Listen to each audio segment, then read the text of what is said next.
अस्सलाम वालेकुम viewers, my name is Imran were. I am CA finalist. अल्हम्दुलिल्लाह मेरा सीए कंप्लीट होने वाला है।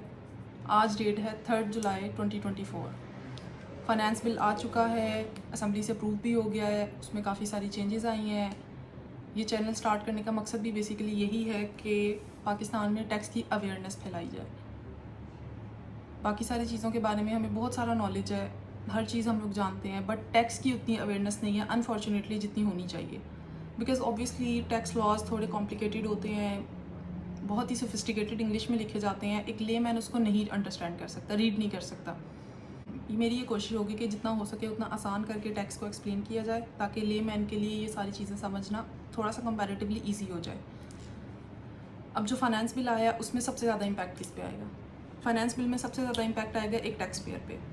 बिकॉज इतने ज़्यादा एक्स्ट्रा टैक्सेस लगा दिए हैं, टैक्स रेट्स इतने ज़्यादा बढ़ा दिए हैं नॉन फाइलर के लिए, और फाइलर के लिए टैक्स रेट्स इतने कम हैं कि अब हर इंसान को टैक्स रिटर्न फाइल करनी पड़ेगी, चाहते हुए ना चाहते हुए। अब हम लोगों को, मोस्टली लोगों को फाइलर बनना पड़ेगा। आजकल जो बहुत ज़्यादा हॉट टॉपिक है वो है प्रॉपर्टी टैक्स, जिसके सेक्शंस हैं 236C और 236K। 236C और 236K जो हैं ये एडवांस टैक्स हैं।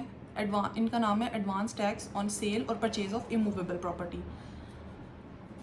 Well, 236K is about the purchase of property, advance tax that we pay on the purchase of property, and 236C is the tax that we pay as advance tax on the sale of immovable property.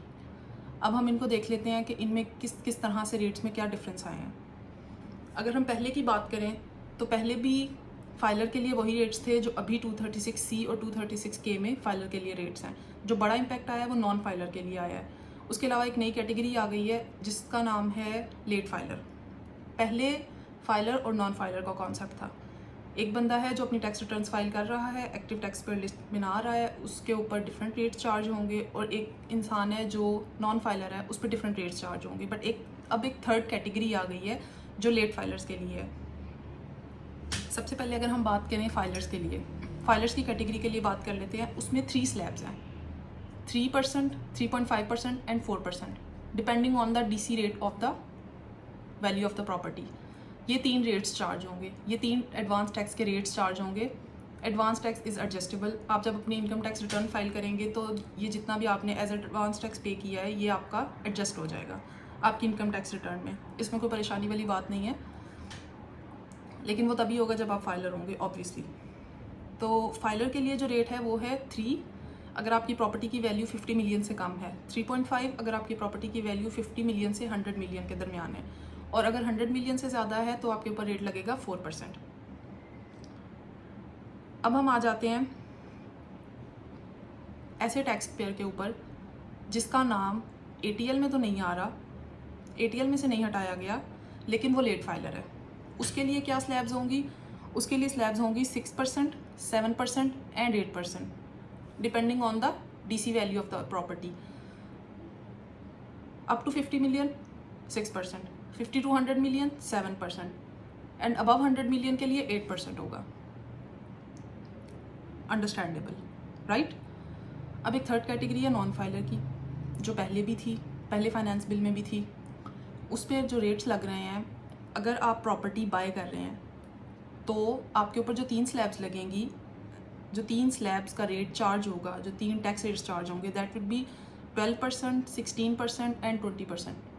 50 million वाले के लिए 12%, 50 to 100 वाले के लिए 16% and above 100 वाले के लिए 20%, right?